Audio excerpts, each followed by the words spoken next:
Balitang dapat niyong malaman. Balitang inyong maaasahan. Balitang walang kinikilingan. Ito ang DHS News Update. Latest, unbiased, trustworthy.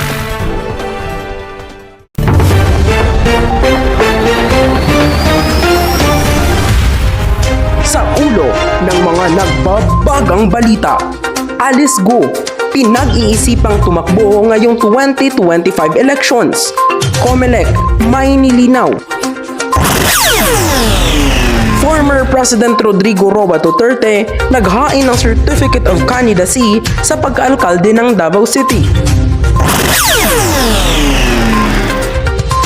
Isang Pinoy binitay sa Saudi Arabia dahil sa kasong pagpatay. Magandang gabi, Luzon, Visayas at Mindanao. Simulan na natin ang balitaan. Dismiss Bamban Mayor Alice Go, pinag-iisipang tumakbo ngayong halalan 2025. Tinutukan yan ni Jessamay Ricardo.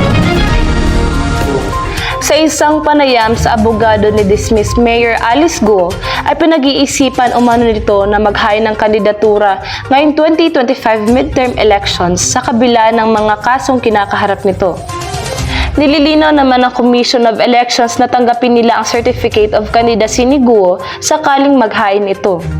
Ngunit, madidisqualify din ito maliban na lang kung makakakuha siya ng Temporary Restraining Order o TRO. Ayon naman kay COMELEC Chairman George Garcia, ang perpetual disqualification mula sa Ombudsman ay isa sa kanilang magiging batayan upang i-disqualify ang dating alkalde. Former President Rodrigo Roa Duterte naghain ng kanyang Certificate of Candidacy sa pagkaalkalde ng Davao City. Nakatutok si Julian Mandaan. Ang dating Pangulo ay naghain ng kanyang COC noong Lunes, Oktubre 7 kasama ang kanyang anak na si incumbent Davao City Mayor Sebastian Duterte. Ang incumbent mayor ay tatakbo kasama ang kanyang ama bilang vice mayor nito.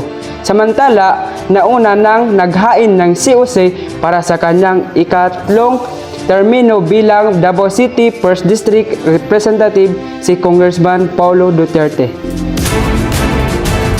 Kinumpirma ng Department of Foreign Affairs ang pagbitay sa isang Pinoy noong ika-5 ng Oktubre sa Saudi Arabia. Ayon kay DFA Undersecretary Ed De Vega, umapila na sila at nag-alok ng blood money sa pamilya ng biktima. Pero hindi nila ito tinanggap. Sa halip na tanggapin ang pera, pinili daw ng pamilya ang parusang death penalty para sa Pinoy. Ayon sa Embahada ng Pilipinas sa Riyadh, naharap ang Pilipino sa parusang qisas o retributive justice. Nag-ugat daw sa isyu sa pera ang away ng Pinoy at Saudi national. Sa isang ambush interview kay Pangulong Bongbong Marcos, nagpaabot naman daw ng tulong ang pamahalaan ng Pilipinas bago binitay ang Pilipino. Kabilang ng abogado sa gitna ng kaso. Sumulat pa nga raw si Pangulong Bongbong Marcos sa hari ng Saudi para subukang iatras ang pagbitay sa Pilipino. Pero nanaig pa rin daw ang korte at batas doon. Iyan ang mga balitang mainit-init na aming tinutukan at binantayan. Ako, si Chauncey D. Pilingon.